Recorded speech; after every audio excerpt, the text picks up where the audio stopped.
Bonjour et bienvenue dans Cocorico, le podcast qui résume l'actualité sportive française de la semaine.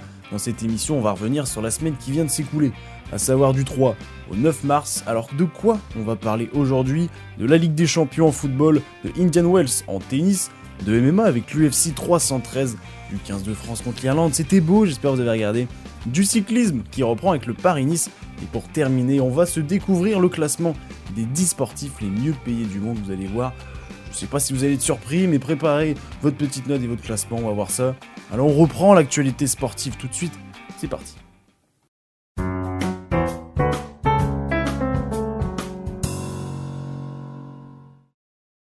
Les phases allées des 8ème de finale de Ligue des Champions ont commencé, on a eu des belles rencontres. Alors la plus belle pour moi c'est PSG-Liverpool, même si ce match provoque beaucoup de regrets, il était agréable à regarder et pour comprendre les regrets, quelques chiffres. 27 tirs dont 10 cadrés pour Paris, 2 tirs, 1 tir cadré pour Liverpool. Score final 1-0 Liverpool, comme quoi les Parisiens ont été monstrueux dans tous les domaines. Franchement, vraiment bien au-dessus, je trouve, d'une faible équipe de Liverpool et qui a su profiter de la maladresse pour gagner. Pour les autres clubs français, c'est Lille, très bon match à Dortmund, qui ont même été un cran meilleur, je trouve, que les Allemands. Un partout, score final, rendez-vous mercredi pour le match retour à Lille. Donc les gros résultats, il y a le Bayern qui a gagné 3-0 contre Leverkusen, le Barça, victoire 1-0 à 10 en plus à Benfica, victoire 2-1 du Real contre l'Atlético. En Europa League, Lyon a réussi un superbe résultat, 3-1 à Bucarest.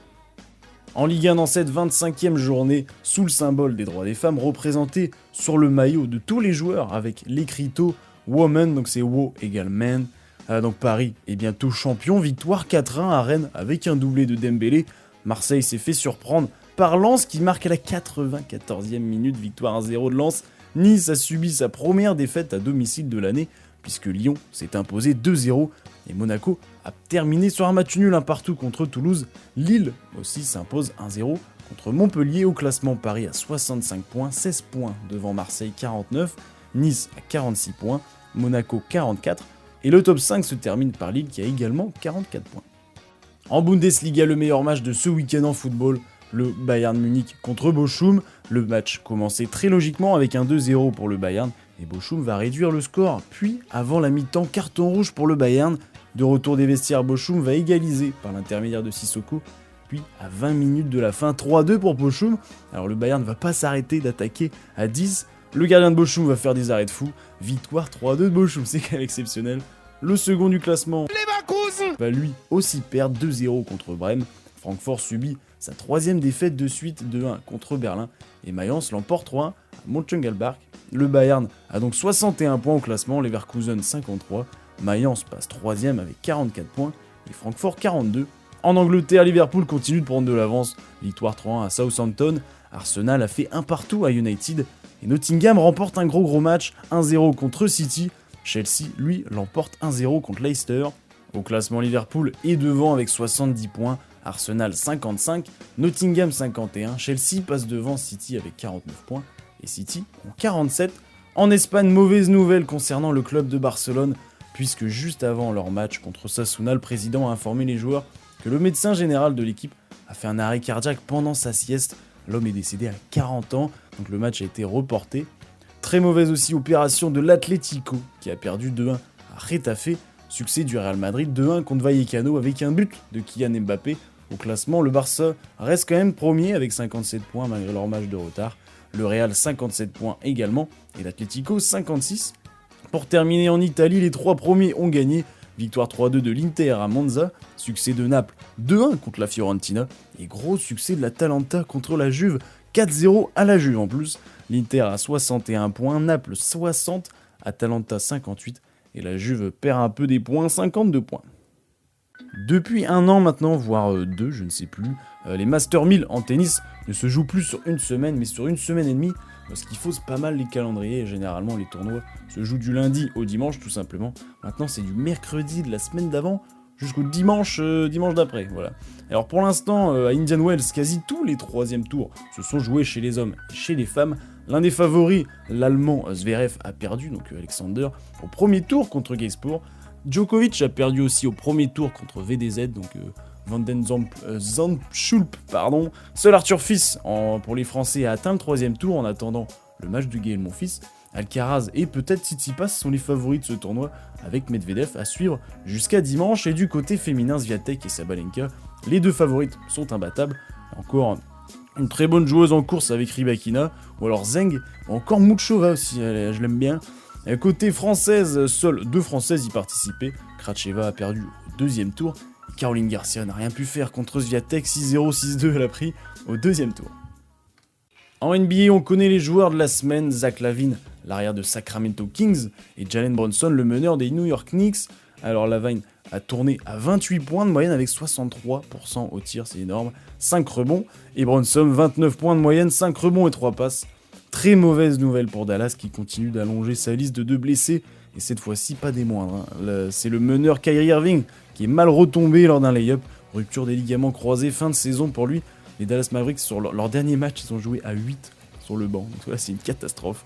LeBron James devient le premier joueur de l'histoire à inscrire 50 000 points en carrière, donc c'est saison régulière plus playoff compris cette fois-ci, donc une statistique qui montre l'endurance de cet homme. Il a d'ailleurs des meilleures stats cette saison à 40 ans que lorsqu'il a été MVP de la saison régulière en 2013, voilà, c'est énorme. Pour terminer, les Cleveland Cavaliers, alors qu'il reste encore 20 matchs à jouer, sont déjà qualifiés pour les playoffs. En Euroleague, un choc français a eu lieu entre Paris et Monaco, c'est l'équipe en forme qui l'a emporté, victoire de la Rocket Team, donc Monaco 79-91, quant à Lyon, défaite 95-102 contre Maccabi Tel Aviv. Monaco est 5e, Paris 7e et Lyon 15e.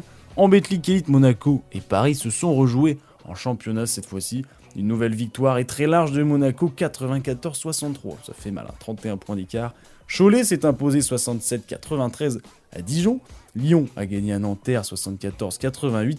Et Bourg-en-Bresse a également gagné 94-84 à Gravelines. Alors Monaco est premier, Cholet deuxième est à 1 victoire. Paris et Lyon sont égalité à 2 victoires de Monaco. Et Bourg-en-Bresse à 3 victoires de Monaco.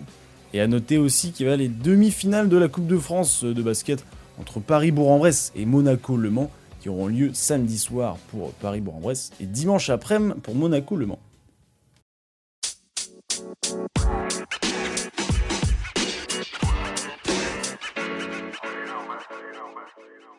On part en MMA avec l'UFC 313, donc qui était un événement d'arts martiaux qu'on appelle aussi MMA pour un peu les débutants. C'est organisé par l'UFC et c'était ce week-end à la T-Mobile Arena de Paradise dans le Nevada, donc aux États-Unis. Alors je ne me prétends pas connaisseur, simplement c'est à titre informatif ce que je dis. C'est possible que je fasse des erreurs, donc je les corrigerai s'il faut. 2 gros combats étaient attendus devant les quasi 19 000 spectateurs. Donc le premier c'était le co-main event avec l'américain Gaethje contre l'azerbaïdjanais Fiziev. Alors léger avantage pour l'américain qui a plus de combats à son actif, 25 victoires pour 5 défaites contre 12 victoires et 3 défaites du côté du contender. En 3 rounds, alors Fiziev prend le premier round, il a dominé avec plusieurs amenés au sol et quelques crochets. Le deuxième est très accroché avec pas mal de coups qui atteignent leur cible, mais Gaethje va placer un uppercut qui va faire tomber Fiziev. Et voilà pour un round chacun à la fin des 2 premiers. On entre dans le dernier round, quel combat réellement. Alors franchement, ils donnent tout, ils se rendent coup pour coup, ils lâchent rien. Et la décision va se jouer au point, c'est l'américain Justin Gaethje qui l'emporte. Et comme le disent les commentateurs, c'est mérité. Place au main event entre le brésilien Pereira qui porte la ceinture de champion et le russe Alex Ankalev. Le russe a 20 victoires pour 1 défaite et le brésilien champion 12 victoires pour 2 défaites. Le premier round où les 2 attaquants se cherchent, donc voilà, ça connecte un peu plus. Dans le deuxième round où Pereira prend un crochet dans les dernières secondes du round qui a failli tomber, on y a cru, mais au final le gong a retenti. Le 3e, 4e, 5e round vont être pareil, dans l'attente, dans le contrôle de l'adversaire. C'est finalement sur décision unanime, en plus on n'a même pas pu voir la fin du combat parce qu'il y a eu une coupure. Et là c'est le russe qui prend la ceinture. Ankalev est devenu champion en 93 kg. Quelle victoire dans le tournoi Destination pour l'équipe de France. J'espère que vous avez suivi le match quand même contre l'Irlande. Avant ça, on va directement parler de la mauvaise nouvelle, comme ça on sera tranquille. Comme l'a indiqué Antoine Dupont sur les réseaux sociaux, le cœur est encore plus douloureux que les genoux au moment de devoir abandonner les copains avant la dernière manche. Rupture des ligaments croisés, c'est le début d'un nouveau défi, alors je vous donne rendez-vous dans quelques mois sur les terrains. En première mi-temps, le Français a été chassé au niveau des genoux, donc on a su immédiatement que c'était assez grave, même le commentateur le savait. J'ai entendu un cri, je sais pas si c'était lui, mais je suis pas certain, Hélène. J'ai peur. Non, il a l'air sérieusement touché. C'est le genou. Ouais, le genou. Coup dur pour nos bleus. Antoine souffre, faut dire les choses comme elles sont. Nous, on a cité des joueurs à comparaître devant la commission. Il y a des images, donc on a cité. Nous, les joueurs ne rentrent pas. De l'autre côté, les joueurs rentrent, donc on veut comprendre pourquoi. Sur cette question-là, on est en colère.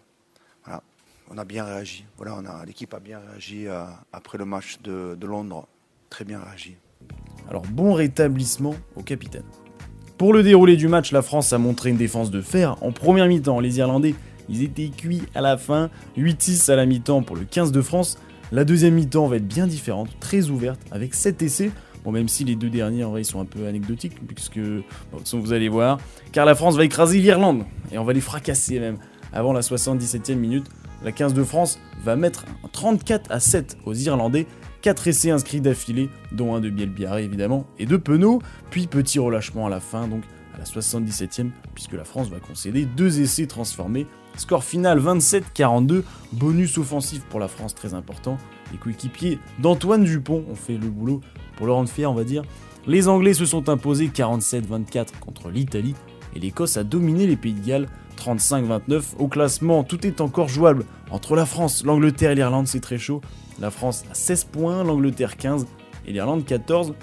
Prochain match samedi soir au Stade de France, enfin on rejoue en France contre l'Écosse, et si la France l'emporte avec le bonus offensif, c'est une victoire assurée pour le tournoi Destination, et ça c'est bien en fait. On parle maintenant de cyclisme, le Paris-Nice 2025 a démarré ce dimanche, et va comprendre 8 étapes, vous l'aurez deviné, de Paris jusqu'à Nice, bon, plus précisément c'était de Perret en Yvelines jusqu'à Nice, mais bon on va dire Paris parce que c'est au sud de Paris, et c'était sur France Télévisions, vous pouvez le suivre. Une première étape très plate qui n'a pas permis aux échappés de l'emporter. Un final qui s'est donc joué au sprint, et c'est le Belge Tim Merlier qui l'emporte devant Arnaud Démare, malheureusement notre Français qui a fini deuxième. Le Belge prendra donc le maillot jaune au départ de l'étape numéro 2 aujourd'hui, donc ce lundi. Autre course en cyclisme, c'est les Strade Bianche, donc les routes blanches en italien. Donc c'est une course cycliste italienne. La compétition est un classique parce que c'est disputé tous les ans en mars près de Sienne, donc en Toscane. Et un certain Tadej Pogačar participait à cette course. Le champion du monde a essayé de gagner sa 3e édition des routes blanches, alors que Pogačar a pris les devants de la course à 70 km de la fin, accompagné de 2 autres coureurs. Il va chuter dans un virage qui va l'amener heureusement dans l'herbe à 50 km de l'arrivée. Pidcock, le Britannique, en profite pour prendre l'avantage. Il va finalement jouer la carte du fair play et l'attendre. Puis, dans le dernier col de la course, ils sont plus que 2. À 18 km de l'arrivée, Pogačar tente d'attaquer une nouvelle fois. Il faut vraiment que vous voyez les images de l'arrivée et voir la pente qui est vraiment, elle est tellement raide la pente. C'est très très impressionnant. Pogačar va réussir à distancer Pidcock. 3e victoire, et quelle victoire pour le champion du monde au Strade Bianche. Le mec a chuté, il est revenu et il a gagné. C'est exceptionnel. Ce week-end avait lieu la 5e nuit de la Première Ligue en fléchette, donc c'est les 8 meilleurs joueurs de fléchettes qui s'affrontent, et cette fois-ci à Brighton. On a eu beaucoup de spectacles et on a même eu 2 Nine Darters en 7 matchs. Le premier de Humphries, le numéro 1 mondial, et le deuxième de Cross. Quel niveau! Can pin the 9 dart leg. Dart 7, dart 8, dart 9 for double 12. Luke Humphries joins the Premier League 9 dart club. A magical moment beside the seaside as Luke finds the first. Finds the second. Double 18, and there is the third. That's 2 9 darters in one evening. Rob Cross has been involved in both. You can hear the crowd going absolutely wild. Au niveau des résultats, toujours pas de victoire pour Bunting dans ce tournoi. Et on a retrouvé une nouvelle fois Littler en finale, qui a gagné 6-3 contre Price, puis 6-2 contre Van Gerwen. Et l'adversaire en finale, c'était Aspinall, qui était vainqueur de Bunting 6-2 et de Cross à 6-5. C'était vraiment un très gros match. La finale, très serrée jusqu'à 3-3. Puis Littler va terminer, victoire 6-3. Au classement, Humphries à 15 points, Littler revient à 13 points. Aspinall passe 3e avec 8 points. Et Van Gerwen aussi à 8 points en 4e position. Alors la night number 6 sera jeudi, donc cette semaine à suivre. On part en hockey sur glace pour la Ligue Magnus, la Ligue française, parce qu'il y a les phases finales qui ont commencé la semaine dernière, donc les playoffs. La première équipe à 4 victoires l'emporte. Grenoble est déjà qualifié puisqu'ils ont écrasé Nice 4-0, et les 3 autres rencontres en sont au même stade, 3-2. Et ouais, 3-2 entre Rouen et Amiens, 3-2 entre Angers et Chamonix, et donc 3-2 également entre Bordeaux et Marseille. Grenoble va jouer le vainqueur de Rouen-Amiens. Et les 4 derniers aussi, en parallèle se jouent la place de la relégation. Beaucoup de choses se sont passées. Cergy ne fait que perdre et laisse les 2 derniers le rattraper. Briançon est sérieux avec ses 2 victoires, ce qui laisse à 8 points au suivant. Alors au classement, Briançon à 58, Cergy 50, Gap 49 et Anglet 48. Voilà, c'est vraiment pas joué. Et les phases finales, comme les play-outs, sont aussi tendues l'un ou l'autre en cette fin de saison française de hockey.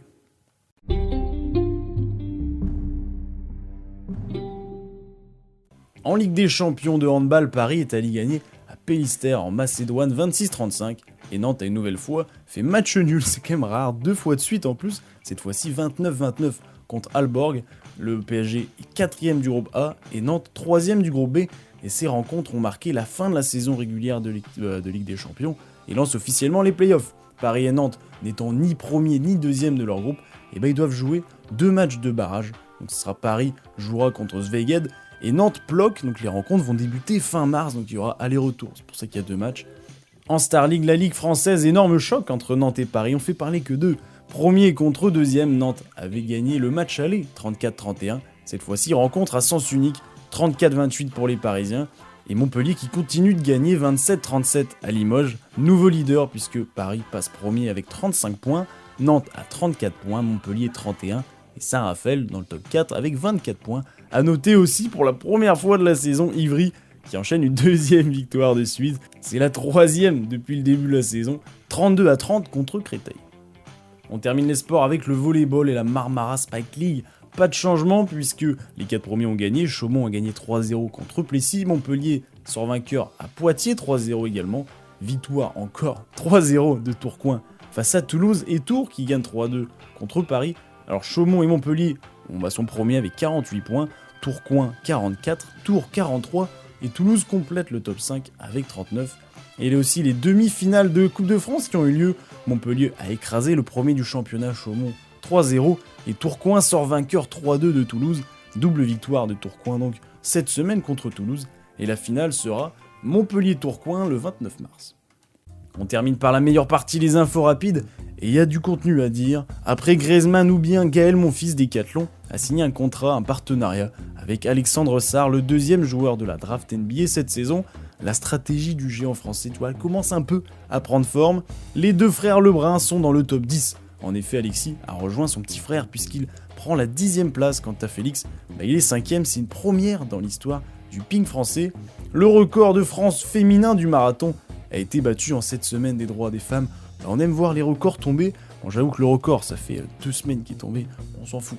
Mais record détruit par Manon Trapp en 2h23 minutes. À 24 ans, elle bat l'ancien record de quasiment 1 minute au marathon de Séville. Bien joué à Manon. Et un autre record est tombé, celui du semi-marathon battu par l'Ougandais Jacob Kiplimo. À Barcelone, il devient le premier homme à passer sous la barre des 57 minutes avec un chrono de 56 minutes 42 secondes. Jules Marie, le tennisman français / youtubeur, n'est plus. En effet, il a annoncé sur sa chaîne YouTube, à 130 000 abonnés quand même, arrêter les tournois ATP, donc le circuit professionnel de tennis, et il explique la suite pour lui. J'ai pris une décision, je ne veux pas vous mettre un suspense de dingue. J'ai, dans la dernière vidéo, évoqué plusieurs projets. Le projet de reprendre le circuit ATP, le projet de faire du coaching par des stages et cours particuliers, etc. Autres projets divers, pas dans le sport forcément, et projet évidemment padel. Donc, premier projet ATP, les Breakers. Je vous annonce aujourd'hui la fin du circuit ATP. Je rigole parce que en fait, c'est un soulagement. Je suis soulagé d'arrêter. Ça commençait vraiment à être pesant pour moi. C'était de plus en plus dur, physiquement, mentalement. Repartir sur les futurs puisque mon classement a un peu chuté. Et comme promis, on termine par le classement des sportifs les mieux payés de la planète en 2025. Et c'est le média Sportico qui a sorti ce classement. Alors avant de dévoiler le classement justement, quel est le vôtre? Qu'est-ce que vous auriez donné? Quel sportif auriez-vous mis? Et quels sont, pour vous, le sport le plus représenté? Vous pourrez penser logiquement au football, mais pas que, attention. Alors le top 10 commence par qui? Par Jon Rahm, le golfeur espagnol, qui aurait touché 105 millions d'euros. Cocorico, puisque ça suit avec 2 footballeurs français, Kylian Mbappé, puis Karim Benzema. Mbappé a gagné 110 millions d'euros et Benzema 116 millions d'euros. Le 7ème, c'est Oleksandr Usyk, le boxeur ukrainien. Futur retraité, on aura peut-être la chance de voir un dernier combat avant la fin, et aurait gagné en tout cas 122 millions d'euros, c'est quand même pas mal. Hein. Neymar Junior est 6ème, le footballeur brésilien, qui est retourné d'ailleurs jouer au Brésil, a touché 133 millions d'euros. Place au top 5 maintenant, le King LeBron James, basketteur américain des Lakers, Los Angeles, aurait touché 133,2 millions d'euros. Le 4ème, c'est l'autre roi, le roi du football, Lionel Messi, l'Argentin jouant à Miami, a empoché 135 millions d'euros. Place maintenant au top 3, on a en 3ème Tyson Fury, le boxeur britannique de 36 ans, qui avait fait un peu parler de lui, même beaucoup, avec son combat contre Francis Ngannou fin 2023, s'il me semble. En 2ème position, les 2 derniers, le meilleur shooter à 3 points, Stephen Curry, meneur des Golden State Warriors, a ajouté quasi 154 millions d'euros dans sa tirelire. Et pour terminer, le premier, vous en doutez sûrement, Cristiano Ronaldo, l'éternel de 40 ans, qui joue en Arabie Saoudite, a empoché, attention, 260 millions d'euros, soit 100 millions d'euros de plus que le deuxième. C'est n'importe quoi. Ce qui fait 5 joueurs de foot, 2 basketteurs, 2 boxeurs et un golfeur. Donc c'est pas vraiment choquant, surtout quand on voit l'Arabie Saoudite qui investit beaucoup d'argent dans le football, et simplement le football aussi qui génère beaucoup d'argent. Après il y a la NBA qui crée des superstars sportives et médiatiques, la boxe aussi qui peut rapporter très gros juste en un combat. Mais c'est vrai je trouve qu'il est dur de voir d'autres sports qui pourraient amasser autant d'argent.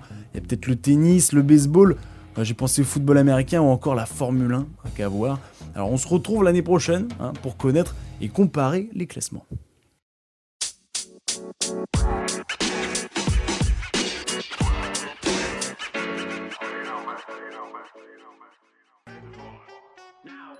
Cocorico épisode 66, c'est maintenant terminé, j'espère qu'il vous a plu. Au programme cette semaine, il y a la Ligue des Champions de football avec les matchs retour de 8ème de finale, la Coupe de France en basket, la fin de Indian Wells en tennis, ou encore le 15 de France qui pourrait être champion de tournoi destination, ce serait très beau et ce serait un beau cadeau aussi pour Antoine Dupont. N'oubliez pas, c'est bien de regarder le sport, mais c'est mieux de le pratiquer, alors allez-y, on sait que c'est dur, mais il faut persister. Vous allez voir les résultats, après vous serez content de vous. La fierté, la confiance en soi, c'est important et ça passe par le sport, je vous le dis moi. Et qu'est-ce qui donne de la confiance en soi également ? C'est votre abonnement et votre like, et oui, petite transition, mais quand même. Non, en tout cas, je vous remercie parce que vous êtes de plus en plus nombreux, on va dire. On est une petite communauté, mais ça fait toujours plaisir en tout cas. Je vous souhaite en tout cas une bonne journée, une bonne soirée, une bonne ce que vous voulez. À la semaine prochaine évidemment, au revoir.